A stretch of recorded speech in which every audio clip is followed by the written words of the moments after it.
what does it mean, take care of yourself? How do you do that? I think we were not taught this. No, we were taught to take care of everybody else. What I'm exploring on this channel is how to be aware of the human, who you are, before anything. Even before the soul. It's gray area, not textbook material. But what I notice is that my mind is constantly trying to figure this out. The story about the abandoned wound, like, that's also a story to hang on to. But what if you drop all the stories and then, you know, just feel?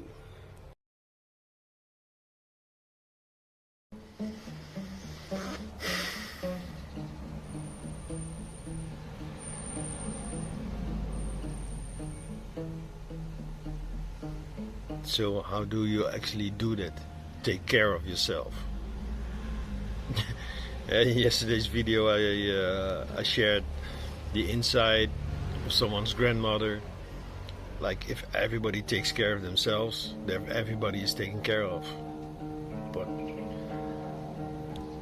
what does it mean, take care of yourself? How do you do that? I think we were not taught this. No, we were taught to take care of everybody else. So yesterday after the video, I came to the realization, like, shit, I've lost my best friend. Until then, there was still hope somewhere. And there still is, for some reason. She's very clear, like, no, it's done. But I know, you know, the way I see it, yeah, stuck in her ego, stuck in this trauma response, and at some point she will snap out. But why do I even think this, right? It's meaningless. So then the story about the abandoned wound, like, that's also a story to hang on to. I came home and I talked with my yoga friend, Renate.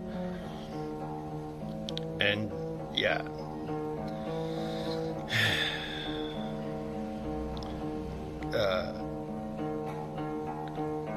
her experience as a coach is helpful because, you know, she coaches me through certain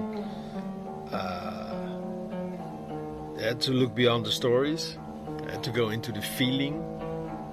But as soon as I'm there, something happens with her. I don't know what it is. I really want to figure this out, and I probably will when I'm back in the Netherlands. And you know, the idea is that we will travel together, but not sure yet what's gonna happen.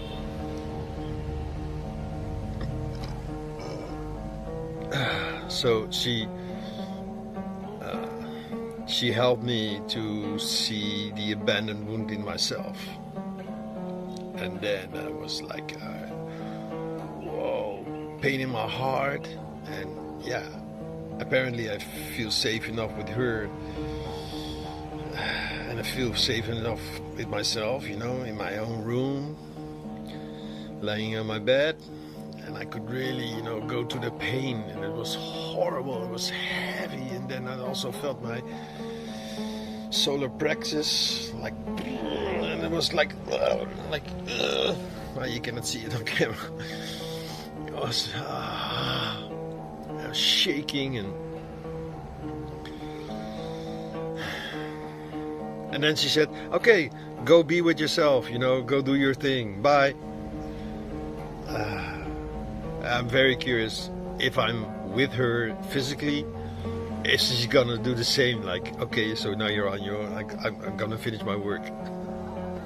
I asked her even, like, you were looking forward to working, or you were working, or whatever.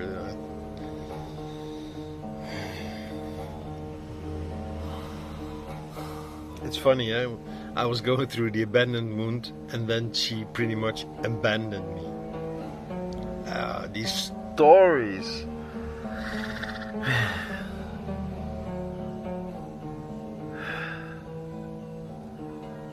I had to completely format the USB stick I was making for Bianca. Had to figure out why it wasn't working. Okay, the format took like 3 hours. A USB stick.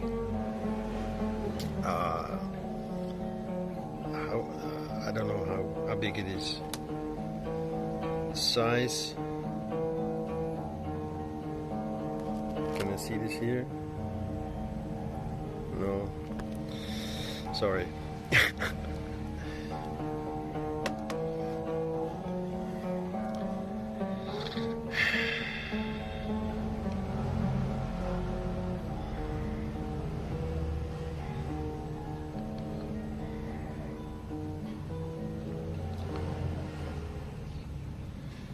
It looks like it's really getting weird. This is the year where it's really getting weird. I mean, I was channeling about the moon last night and how we're going to discover that it was an object placed to hold a specific frequency of the earth so that we could have a denser experience. So the earth, again, is a manufactured body. And we're back. Out of nowhere, suddenly my phone started playing a podcast I was listening to last night.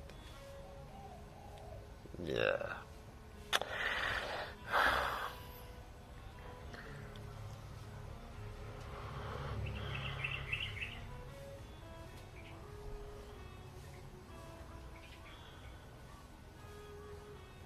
Most likely this is one of the deepest wounds. Or at least my deepest wound.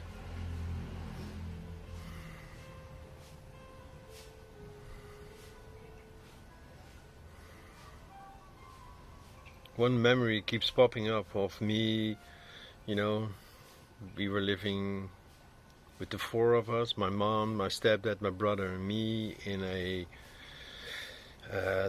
3-story house, like 6 houses on a row, and we were living on the corner. And yeah,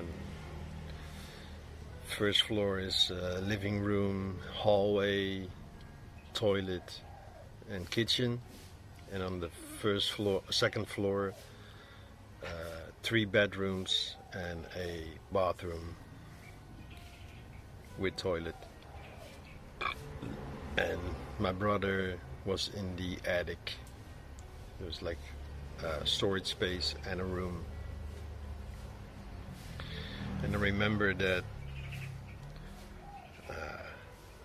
I got punished for something, I don't know. And I had to go to my room, and then in my room, my parents were downstairs. I was crying, and this fake crying, in the hope she would come, my mom. She would come upstairs and soothe me or something.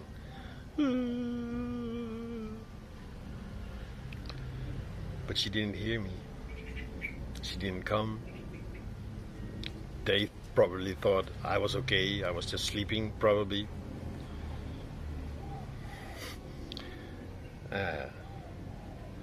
Yeah, and I think I kept doing this for nearly an hour, and at some point it started to hurt so much with my eyes, with the fake crying, that I got a huge headache. And I don't remember clearly if eventually she came up or I just fell asleep, but this image keeps popping up, this memory.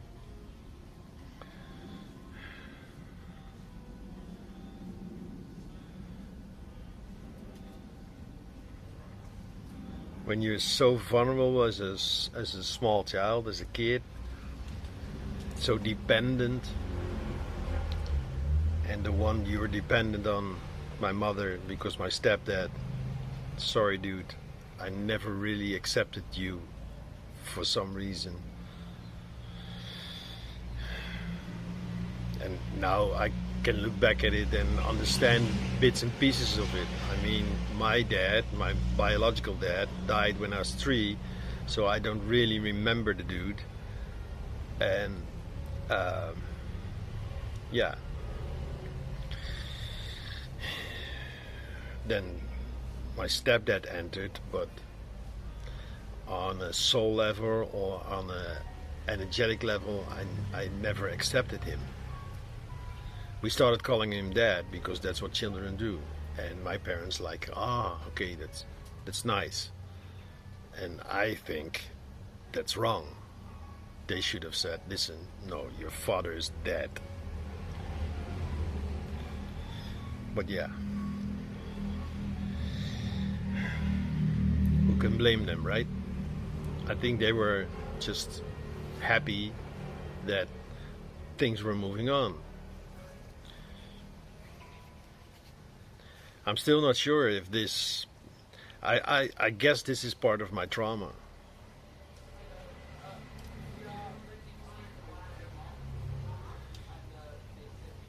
So, you know,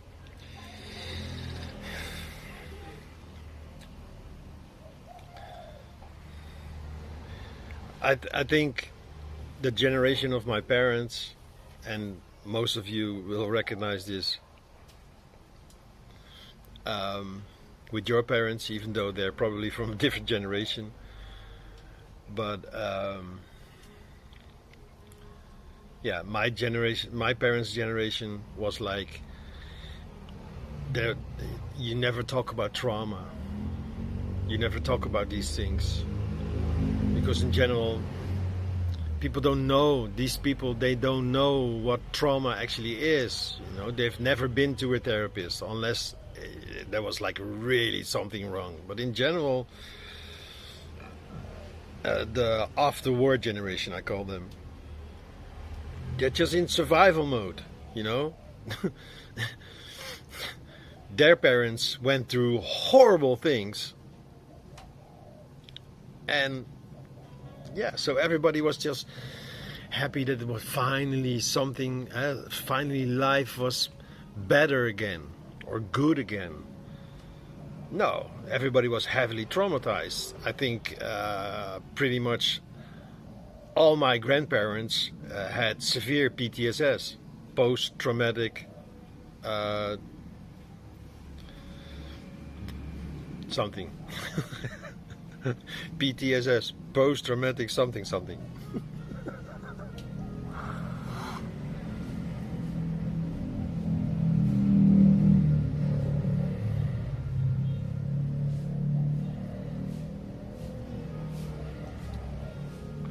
And I'm not blaming them, no, really, no. I'm just, you know, reliving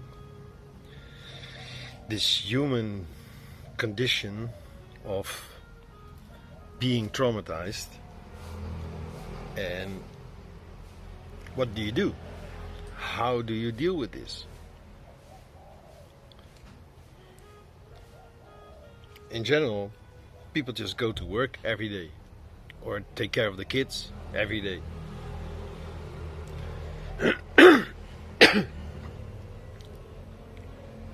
And if that doesn't work, there's always some addiction. I remember my stepdad, he broke his ankle, and yeah, he could not, he was not able to work anymore, and work has always been his thing, taking care of his family, and that fell away. And yeah, of course he was mentally and psychologically broken, and I think he had to go to a psychologist. But yeah, he doesn't believe in these things. I think I don't know. I've never talked to him about this.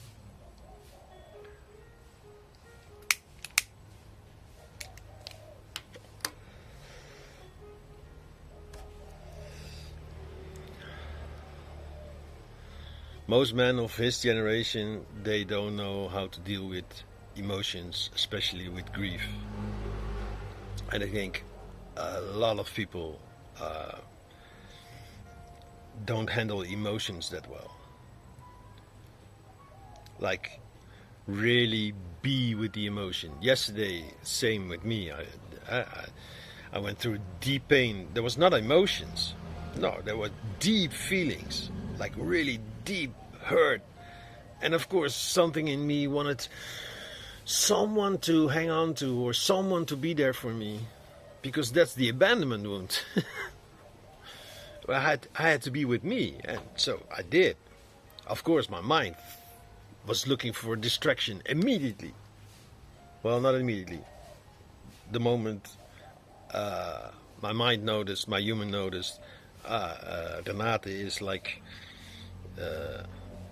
she wants to hang up, she wants to finish this, she wants to end it. Yeah, just, do your thing. So I had to be with me.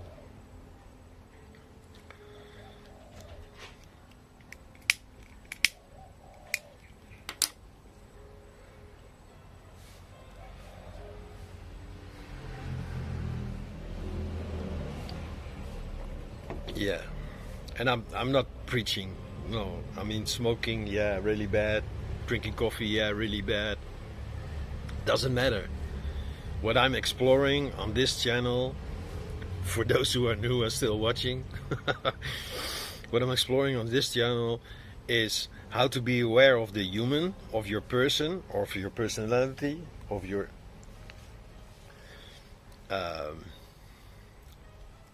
and what most people are fully identified with. But if you no longer identify with that and you step into what I call the soul level, and you start to explore the soul, what does the soul want? What did the soul came here to do? Does the soul have memories of previous lifetimes, past lifetimes, parallel lifetimes? And this is for most people, this is the gray area where they, you have to go to a medium or someone else. Usually you have to go to someone else to discover this, or you've been guided all your life by spirit guides or alien entities or your team. So many podcasts I listen, channelers, from a young age, they knew there was someone else there, not physical.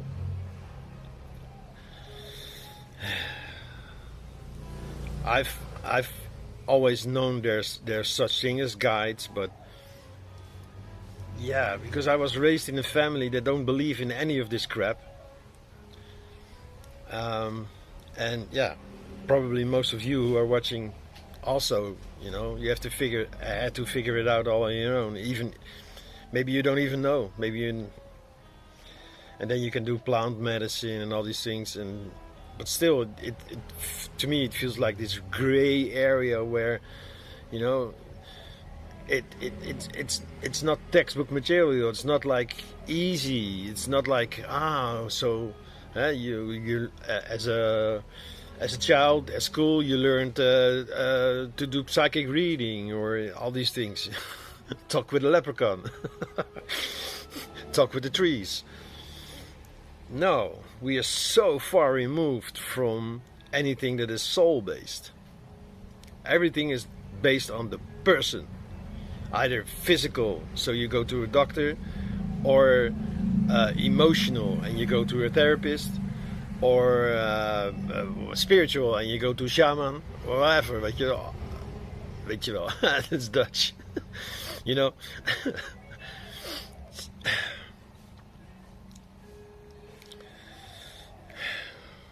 And then at some point I even became aware of Yeah, zooming out from the person, the next layer or layers you could call, at some point you meet the soul, you meet yourself on the soul level, and then if you zoom out even more, there's the self, the capital S self, the higher self, your true self. That's that which you are, that what you are, that who you are, before anything, even before the soul, beyond the soul. I believe that before incarnation you choose a soul. So before incarnation you were not a soul. It's not the soul that is incarnating. No, you are. You take on the program of the soul, and then this soul is born in this physical entity. That's the way I see it.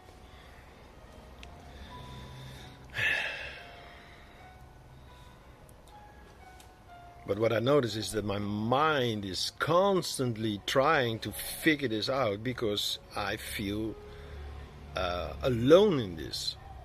Yeah, I speak about it on my channel, right here, every day. But still, it feels like I still have to figure it out all on my own. And before, in the relationship, we were figuring out it together, you know. She was like a huge mirror to me. And right now, yeah, I've took very close friends, but for some reason it doesn't feel the same. And yesterday I had like a memory. Yeah, that's where I think the yoga teacher like suddenly, I don't know, but the insight was, it's what they call twin soul relationships. So in my 20s, I had a relationship with a classmate, Nicolette, and looking back at it, at some point, it felt like this was a twin soul relationship. And twin souls usually have a contract. They have an agreement. Before incarnation, they agree, okay, together we're gonna go through this process. We're gonna experience this reality. And yeah, because that relationship was ended after 5 years, and then nothing after, so no aftercare. That's the same when you do an ayahuasca. You go deep into ayahuasca, like whoa, and then afterwards they say, okay, goodbye. And you know, the weeks, the months after, I've heard so many stories of people going into psychosis or all these things because there's no aftercare. Because nobody knows what they're actually doing. Well, just, you know, trying, figuring it out, tumbling.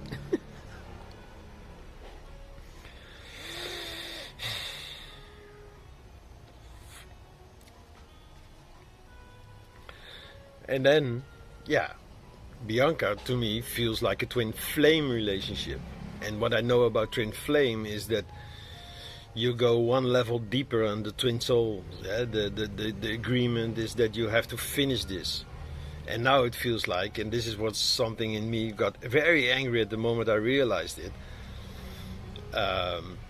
She ended the relationship. She ended the friendship, because after the relationship she called it friendship, and yeah, for me we were still in a relationship until December 25, and then she ended the relationship, friendship, whatever you want to label it, and now she doesn't even want me anywhere near her, not in her life anymore. And so I cannot finish what we started. I cannot complete the contract, and this means that probably I have to reincarnate again, she has to reincarnate again, and we have to, you know, finish it. I'm not sure if it's true, but on some level it feels like and yeah, the memory of Nicolette, the twin soul, it's puzzle pieces, right? It's trying to figure out things, and yeah, there's not like a machine you plug into and it gives you a clear reading.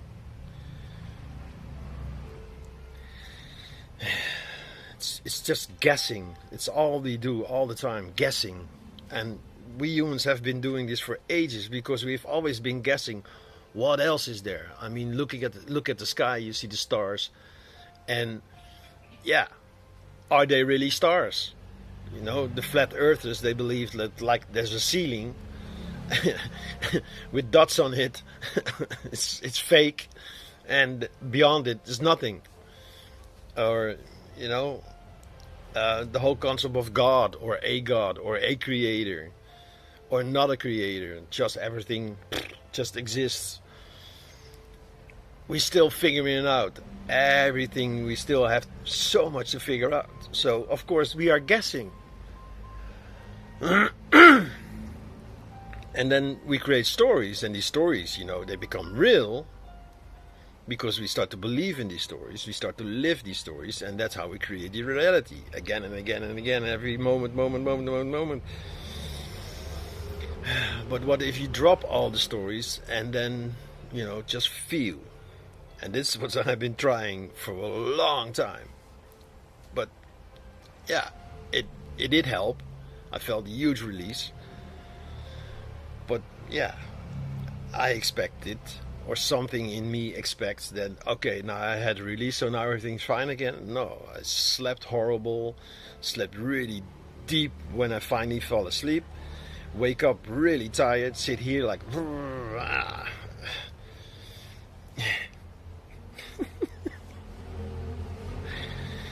it's so funny when people think that once you're aware that everything is la-di-da. No, quite the opposite. I even think it's much easier if you don't know about any of this. You know, ignorance is bliss. But yeah, okay. I think enough said for today. This is, Riders on the Storm.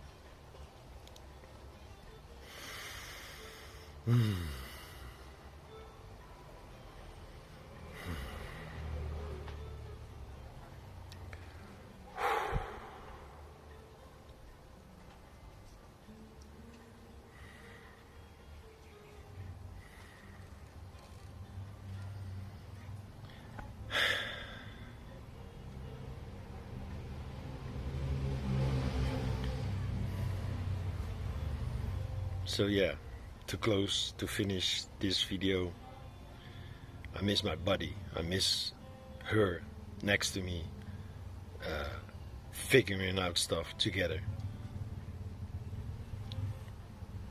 Yeah. Right.